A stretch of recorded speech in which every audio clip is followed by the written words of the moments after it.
to Good Game. I'm Bajo. And I'm Hex. Hex, it may be a bit quiet for big AAA releases at the moment, but that can be a very good thing. True, it's times like these that give us the chance to look at some really interesting games, like this week's Divinity, Original Sin. I'm gonna set it back on fire.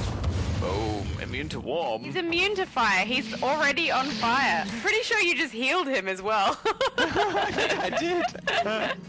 Also this week, Telltale's The Wolf Among Us reaches its series conclusion, so we see how our choices affected the fair folk of Fabletown. We can protect you, okay? Whatever it is you're afraid of, we can make sure that it won't come to pass. You have no idea what's going on, do you? And World of Tanks continues its worldwide blitz by going portable. Plus Goose clip-clops his way through a new Equip This. But before all that, can you name the game for this week?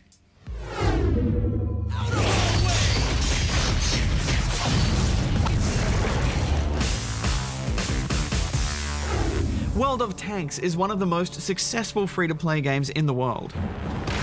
We reviewed the Xbox 360 edition earlier this year on Spawn Point, and we were pleasantly surprised. The game felt right at home on a console. So when we heard it was coming to touchscreens, we were cautiously optimistic. The basic presentation will be familiar to series veterans. Once you select your tank, you wait for the game's matchmaking to select two balanced teams, which is thankfully quick. Then you're thrown into a large square patch of undulating terrain dotted with destructible cover. Enemy destroyed. And it was here where we rolled into boggy ground.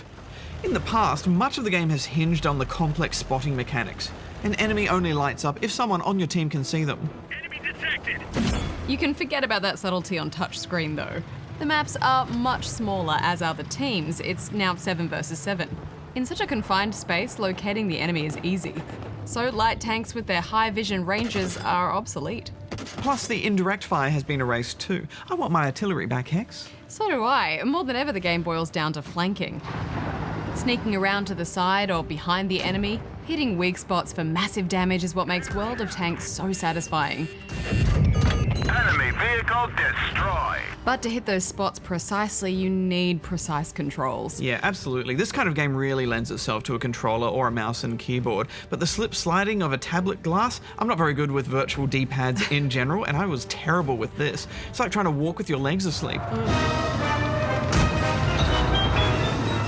covering this position, but not very well.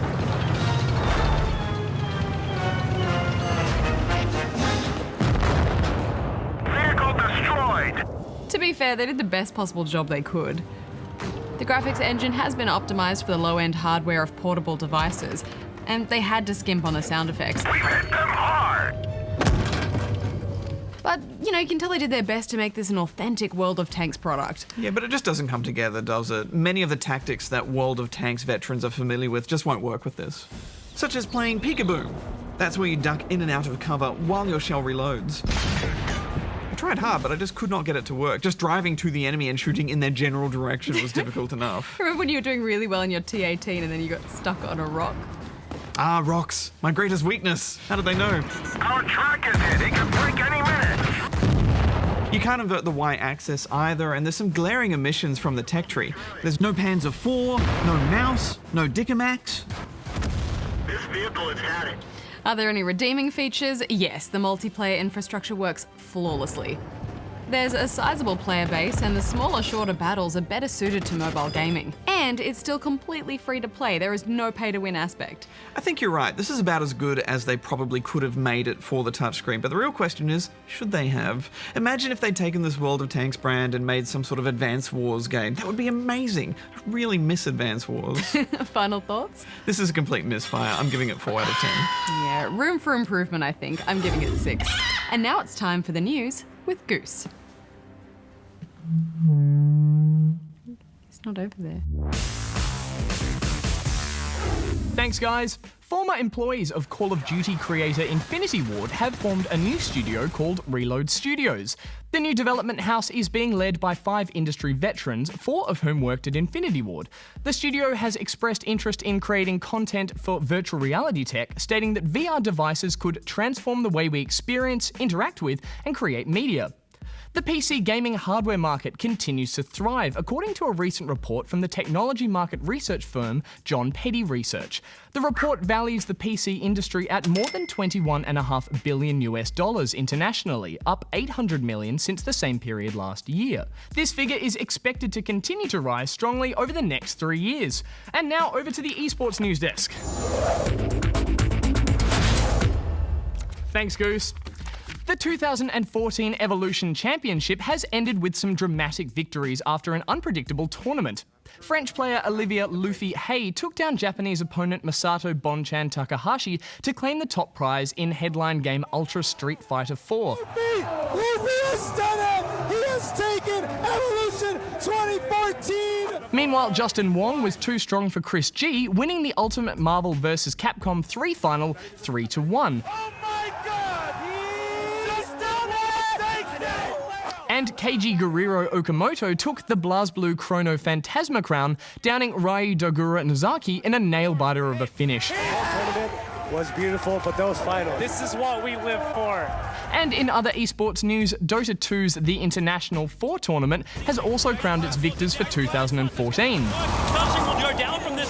Team Newbie trumped opposition Vici Gaming in a 3-1 victory, claiming just over $5 million in prize money. Newbie will take the victory against Vici Gaming here at TI4. And that's all the news for this week. Thanks, Goose. The Wolf Among Us is a point-and-click graphic adventure brought to us by Telltale Games. We reviewed episode 1 when it came out, but now the remaining episodes have been released, we thought we'd see how the season wrapped up. This is a murder investigation. Everyone in Fabletown has a role to fill. You just have to pay attention to what they need. Really starting to like you, Sheriff. You're not afraid to be a complete bastard. Any of this sound familiar? I guess I finally see you for who you are! You're an accomplice to murder. Do you realize that? What we don't need is a war.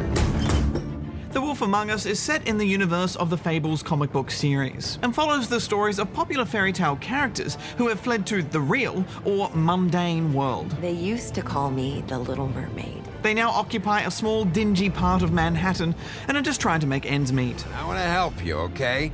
And I will. Being a bit of a fantasy snob, fairy tale characters are not something I usually get super jazzed about Bajo, but the more I played of this, the more I got on board with it. From those stylish opening credits to the dark grittiness of these character interactions, it all manages to faithfully recreate the world of Fabletown while wrapping you up in a unique film noir mystery. Episode 1 ended with a huge cliffhanger, so it was easy to get back into Bigby Wolf's detective shoes to chain smoke our way through the solving of this murder investigation. She'll kill ya. Fable characters are dying, and it's up to Bigby to figure out who is behind these brutal killings. You don't want to see this. Yeah, I enjoyed episode 1, but even I was surprised at how excited I was to get back into this world. Yeah, I'm still more of a fan of the Walking Dead series, but I just really think Telltale are nailing their episode pacing now. There's a great drip feed of information and clues throughout each episode that really makes you feel like you're in control of how this investigation plays out. This is it. Yeah, and not just in the choices of dialogue either, but in which locations you choose to investigate first. Exactly. You have to weigh up pieces of information characters give you, and make a decision based on what you think will get you the answers you need quickly, hopefully without endangering more people in the process. But it seems no matter which you choose, every action has a consequence. Oh, Bigby, once you show your face there, word is going to get out. There may be nothing left to see if you go to the butcher shop after. Well, I guess I'll find out. The more of Telltale's games that I play, the more I'm starting to feel that experience shine through, particularly in those decisive moments. At times there'll be certain decisions which do feel relatively significant, but you won't know how much of an impact those decisions will have until the end, or if it will work in your favour. I mean, often these turn out to be make or break moments. I love how there are some actions you take which you don't necessarily think too much about, you're just doing your job, but then they come back to bite you later. Yeah, once again it's that chill you get immediately following that marker that pops up and says, they'll remember that. You just think, uh-oh, what have I done? Yeah, and it all ties in so nicely to this world of desperate characters who are all in bad situations too. Because people are likely to act out of desperation, betray you out of fear, and trying to anticipate who is truly going to help you isn't easy. You know me. Plus, it's generally impossible to help someone out without messing up things for someone else too. Tell Snow I sent you there, and we'll figure something out. Some kind of protection. The voice work and character animation is top-notch, I think. I'm tired of sitting around. I'm not going to be an errand girl for Crane anymore. I just want you to be careful. I almost lost you once. I'm not yours to lose. I loved going through all the character profiles and getting a clearer picture of what stories they're all from, which isn't always clear. Yes, these classic characters are based on the original fairy tales from the Brothers Grimm and Hans Christian Andersen. Not the Disney interpretations you might be more familiar with, so many of them will feel quite different. Which is probably a good thing, since most of the female characters have turned to prostitution in this story, so maybe it's best to divorce yourself from the Disney princess image you have of them as much as possible. Keep dancing, you. I didn't say stop. Yes, there's also nursery rhyme characters and even some from urban legend. I think Bloody Mary is one of the most terrifying villains we've ever come across. Oh man, as a kid at slumber parties, that Bloody Mary story was terrifying enough. They think it's funny to have their little sleepovers and go into their little bathrooms and say my name 5 times in the mirror. They find it less funny when I actually show up and feed their lungs to the family dog. Having her in this world was absolutely genius. That said, I thought they could have done even more with that. Really, guys? You know, taking it more into that horror territory with her in the mirrors and so forth. Yeah, I think that would have had the danger of pulling it out of the film noir genre a bit though. And I think the way they've interpreted these characters into such classic noir archetypes is still so great. Thanks. I agree. The locations, the characters, they all fit those gritty themes so well. Though I still find it a bit jarring when the fairy tale aspect throws a frog or a pig into the mix. Do you guys have like a plan or something? Amazingly though, these characters are often the ones you feel for the most. And then I was scared, and I went under for as long as I could. Plus, they never take themselves too seriously, which is good. Why didn't you mention this before? No one asked me. Buffkin! And I'm hungover. I'm sorry. I think I'm a little bit in love with Snow White. She's such a great character. She has both strength and vulnerability. You really believe she wants what's best for the town, and it's so interesting seeing the change she goes through in order to do what it takes to make that happen. All right, let's just look on the bright side. Yeah, I loved her too. And, you know, when talking to Snow, the romantic in me really wanted her and Bigby to get together. I've never seen you like that. So often I'd want to choose the dialogue option that I knew would please her the most. You know, like when you try and get people to sleep with you in Dragon Age. Yeah, just like Morrigan. Spent the whole game romancing her and we finally did the deed and then never again. That was it. I think we're done here. Done before you started, in fact. But it's more complicated than The Wolf Among Us because these are complicated characters. But quite often I just didn't agree with the decisions Snow wanted to make, and it stung when I saw her disappointed expression when I went against her, but then it felt so good to play Bigby as authentically as I saw fit. I'm hiring you as the business office's newest witch in residence. Bigby! I was so impressed with how all these decisions played out in the end, and it made for some of the most interesting player stats ever. I absolutely love going through and comparing my decisions with other players at the end of each chapter. It's fascinating social data, isn't it? Yeah, absolutely. We reviewed this on PC, and I did encounter a game-crashing bug right at the climactic moment of the game, which was devastating.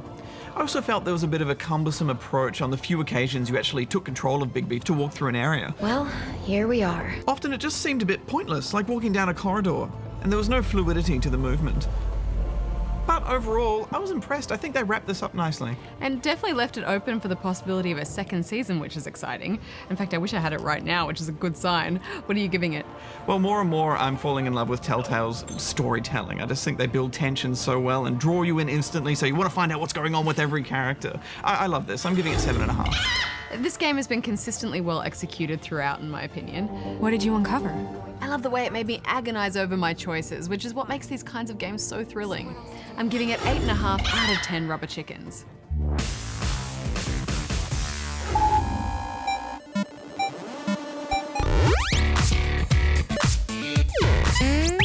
Horses. Four-legged land mammals. Fight or flight creatures with great speed and strength. Subjects of widespread domestication for over 5,000 years.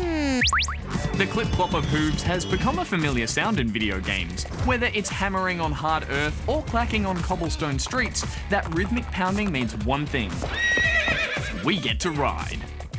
Crossing the vast expanse of open world can be a tedious task for travellers, but there's no road too hard for the humble horse. Flying past foes and bounding over barricades is much more desirable than fumbling along on foot. Indeed, we'll go to some pretty extreme lengths to get our hands on a majestic mare, from slinking through stables to spending a small fortune in the capital. But more than just an efficient mode of transport, horses are often a lone comfort for adventurers as they explore hostile environments.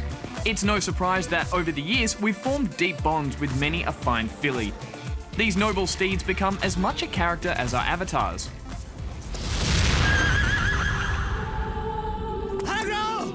As Whistle is met by Winnie, we know we've made a good friend. One that will follow us into battle. From a top arm mount, we move in and out of fights with grace and speed, firing from afar or moving in for melee. With a trample or even a blast of fire, our horses prove to be ferocious fighters. So when the tides of war turn against us, it's time to call in the cavalry. But all weapons can be used against us, and these powerful beasts are not always friendly. When the tables are turned, we fall before the strength of our equine enemies. However, horse business is not always so serious as war and woe. Sometimes horses are little more than show ponies. And then there's the unicorn, clopping across the countryside, filled with candy and riding high upon a rainbow wish.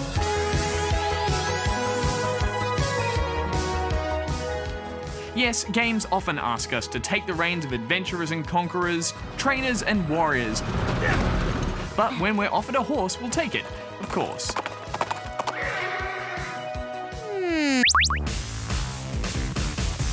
Thanks, Goose. Well, now it's time to bask in the divine glory of Divinity, Original Sin.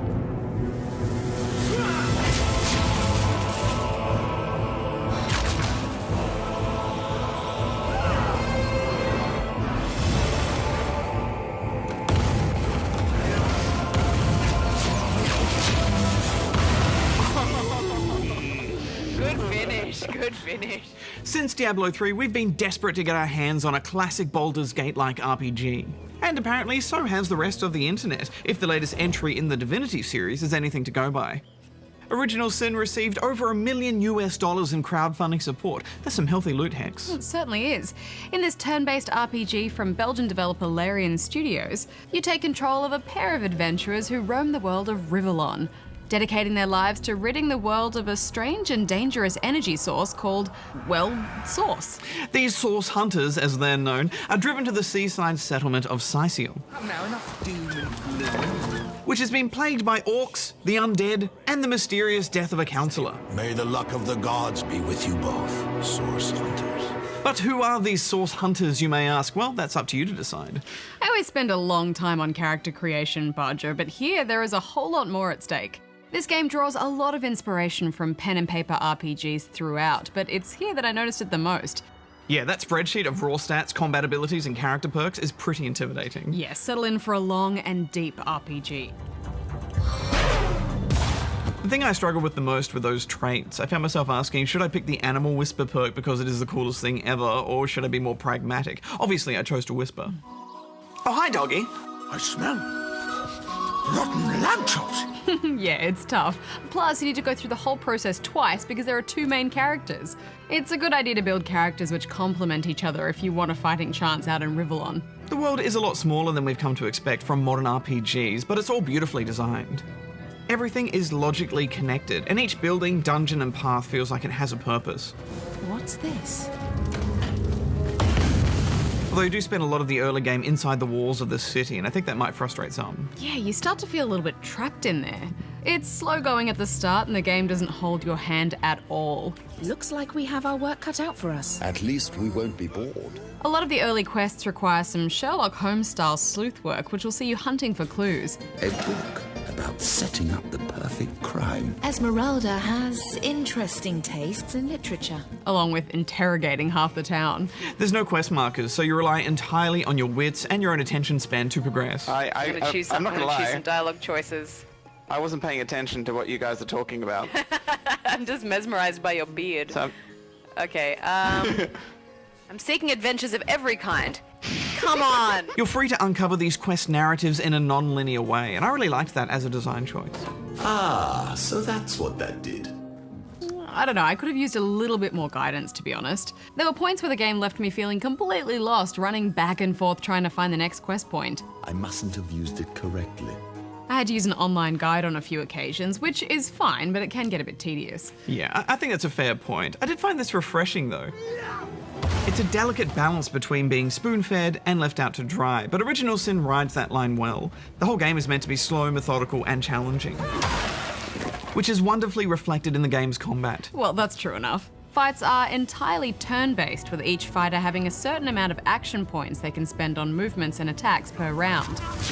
Yes, this certainly isn't a fast-paced clickfest like Diablo 3. This guy is gonna get a little zap. Enemy encounters are far less frequent, but fights typically last between 6 to 10 minutes. Little zap. Electric. Little zap and a stun, and I'll just move a little closer and yeah, and he died. Even with this slow turn-based fighting, I found it easy to still become overwhelmed. Yeah, the challenge is using the right abilities at the right time and then knowing when to save up those action points. There's also skill in just aiming. You can damage teammates or heal enemies if you're not careful. I love this feature because it really makes you focus on a fight. This is tough and precise combat where one false move can end in disaster.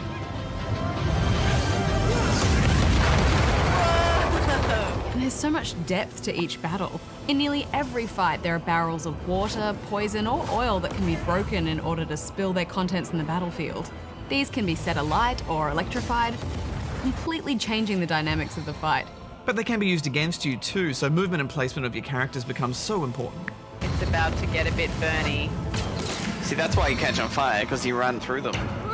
Maybe you shouldn't... Oh, nice boulder drop. Well, I like to live dangerously. Yeah, fair enough. I thought all the animations and effects were great, particularly the elemental stuff. I loved eliminating enemy advantages by washing out fire with my rain ability. Make it rain! It's really clever gameplay, and more importantly, it makes you feel clever. And I like feeling clever, Hex. Oh, I know. Magical poison dart. Yeah, a bit of poison dart. Immune to poison. Nice.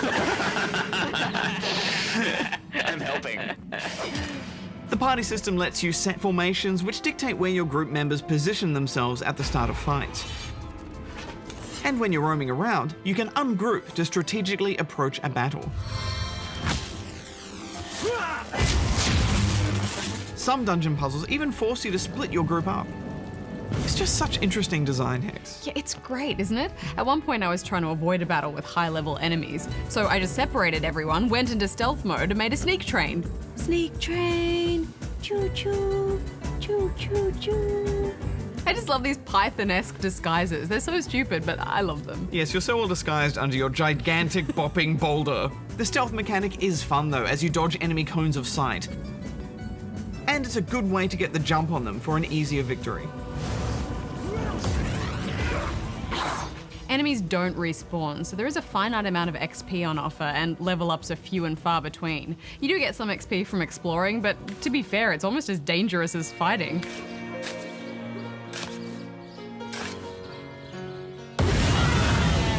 Yeah, traps are everywhere, so save frequently.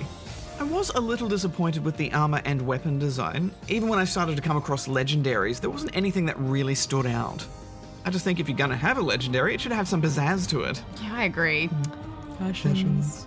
That said, there is a good item drop rate, so you'll change your gear pretty frequently to make sure you've got the stats to survive the next area. How are the conversations though? I really enjoyed all the character interactions. Yeah, me too. I just wish there was more spoken dialogue. The majority of conversation is text-driven, which I didn't mind too much. It's just that the dialogue that is there is really well delivered, and I wish all of it was recorded. Ever hear about the time the captain took the Duchess of Ferrol's carriage for a joyride? It does rely on the player getting really excited about the role-playing aspects of the game, which, I didn't have a problem with. You can get your characters into some heated arguments if you play their personalities against each other. She's got to be put down. She could come to her vicious senses at any time. Let her live! If that potion were truly worthless, I wouldn't have been able to charm her in the first place. I say let her live. Should we go for number 2, where she lives? Yeah. No. Oh, it's on! Yeah, the rock, paper, scissors minigame to resolve disagreements is fantastic. Rock, paper, scissors. It's more like rock, parchment, ye olde pecker snippers. What are you choosing, Bajo? I'm not gonna tell you what I'm choosing.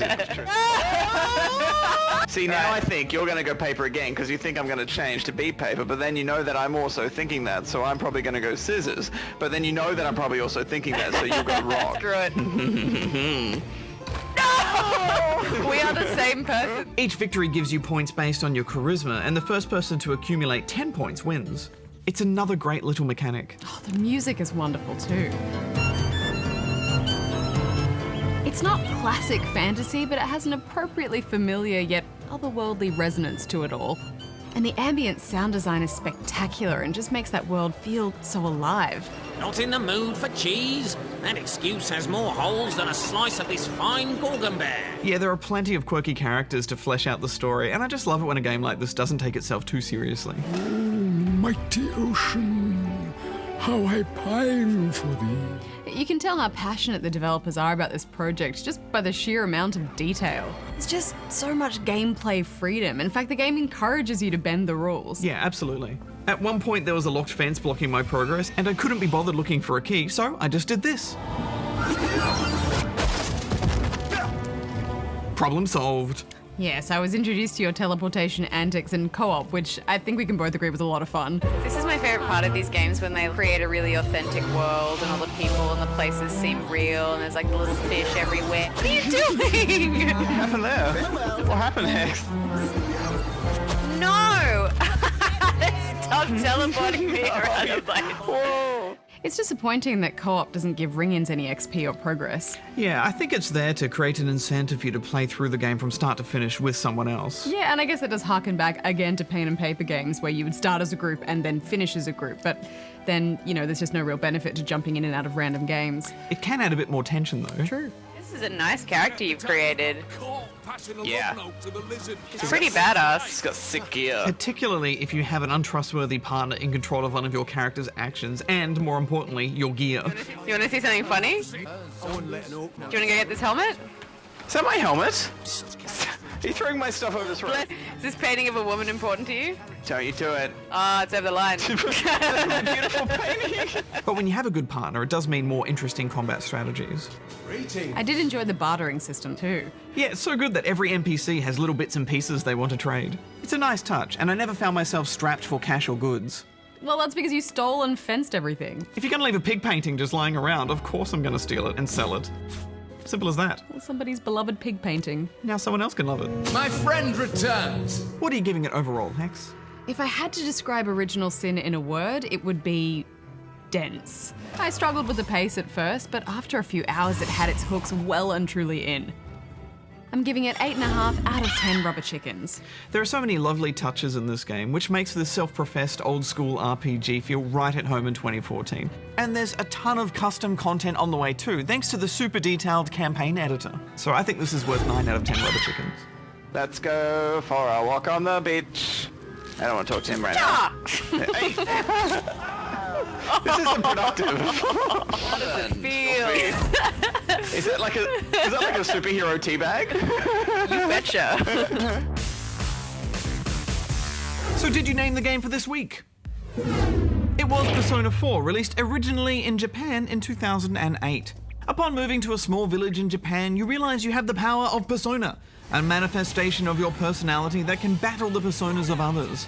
Along with these mighty battles, you also delve into the urban legend of the Midnight Channel, a place where your innermost secrets come alive. Oh, my, thank you for your undivided attention. And it's our challenge this week, as it's one of many games that have been getting your votes in the Good Game Top 100. Along with 500 others. The top 20 changes every day, so if you haven't voted yet, make sure you do. Voting closes this Sunday, July 27th at midnight. Your top 100 will be revealed in a special show on August 12th, and we'd like you to be a part of it. Draw a picture, record a video, or sing us a song about your favourite game. Submit your masterpiece via the Good Game Facebook page, and we'll choose the best to be included in our 1 hour special. It has to be your own work, of course. Next week on the show, there's a mystery to be solved in the indie title, 4 PM. Well, that's it for tonight's show, but we've got more Good Game coming up next. That's right. To remind you of some of the games of yesteryear and maybe help you out with your top 100 voting, we've delved into the Good Game archives and remastered our decade special. Well, if by remastered you mean we're just going to roll the tape, then sure. But yes, our decade special explores some of our favourite games from the 80s, 90s and noughties. So until next week, Bajo. Hex out. Well, until a few moments from now, but it won't be us from now, it'll be from an older episode. My hair's going to be different. What will it be? I don't know. What about my hair? Your hair will be the same. It'll be fabulous.